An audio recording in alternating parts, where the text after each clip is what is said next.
Assalamualaikum warahmatullahi wabarakatuh. Salam sejahtera bagi kita semua. Sebelumnya, perkenalkan nama saya Antanik Akila Gitrif dengan NRP 5061251036.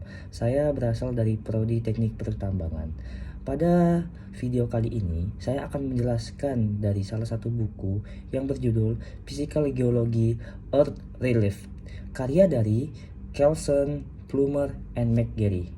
Jadi, buku ini mempelajari seputaran tentang geologi fisik, di mana pada bab satunya yang berjudul Pengenalan Geologi, Dasar-dasar Tektonik Lempeng, dan konsep penting lainnya.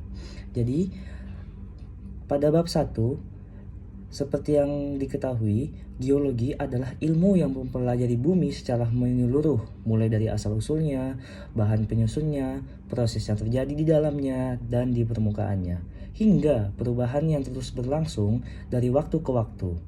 Ilmu ini sangat penting karena hampir seluruh aspek kehidupan manusia bergantung pada bumi, dari bahan bangunan, sumber energi, seperti minyak dan batu bara, hingga logam dan mineral, semua berasal dari proses geologi yang panjang. Melalui geologi, kita juga dapat melindungi diri dari bahaya alam seperti gempa bumi, letusan gunung, berapi, tanah longsor, dan tsunami. Para ahli geologi mempelajari penyebab dan pola bencana ini agar manusia bisa melakukan langkah pencegahan dan penanggulangan. Contohnya, kemampuan memprediksi letusan Gunung Pinatubo tahun 1991 di Filipina yang berhasil menyelamatkan ribuan nyawa. Selain itu, geologi juga dapat berperan dalam melestarikan lingkungan. Pengetahuan tentang proses bumi membantu kita menambang atau mengambil sumber daya dengan cara yang lebih aman bagi alam. Kesadaran bahwa minyak dan logam adalah sumber daya yang tidak terbarukan mendorong manusia untuk menggunakan dan mengelolanya dengan sangat bijak. Dalam mempelajari geologi, kita mengenal konsep teori lempeng, yaitu teori yang menjelaskan bahwa kerak bumi terbagi menjadi beberapa lempeng besar yang terus bergerak. Gerakan inilah yang menyebabkan tergunungnya gempa bumi, pegunungan, gunung berapi, dan pembentukan dasar samudra. Selain itu, geologi juga mengajarkan bahwa bumi terdiri dari 4 sistem utama yang saling berinteraksi. Yang pertama ada atmosfer, yang kedua ada hidrosfer, yang kedua ada biosfer, dan yang keempat ada geosfer. Oke, yang pertama atmosfer. Atmosfer itu adalah lapisan gas yang melindungi bumi. Yang kedua hidrosfer. Hidrosfer itu adalah seluruh air di permukaan dan di bawah tanah. Yang ketiga adalah biosfer. Biosfer itu adalah pencakup seluruh makhluk hidup yang ada di bumi.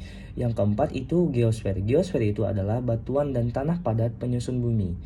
Keempat sistem ini membentuk satu sistem bumi yang kompleks dan dinamis, di mana setiap perubahan di satu bagian angka akan mempengaruhi lainnya. Oke, selanjutnya teori tektonik lempeng menyebabkan bahwa litosfer, kerak atau mantel atas terbagi menjadi lempeng yang bergerak. Gerakan ini menyebabkan terbentuknya gunung berapi, bumi, dan vulkanisme.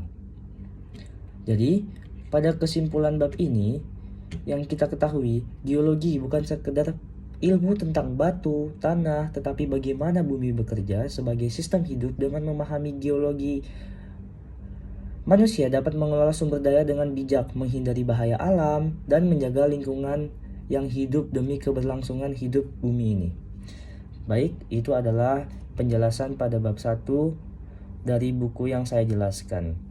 Sekiranya jika ada salah kata, saya mohon maaf. Assalamualaikum warahmatullahi wabarakatuh.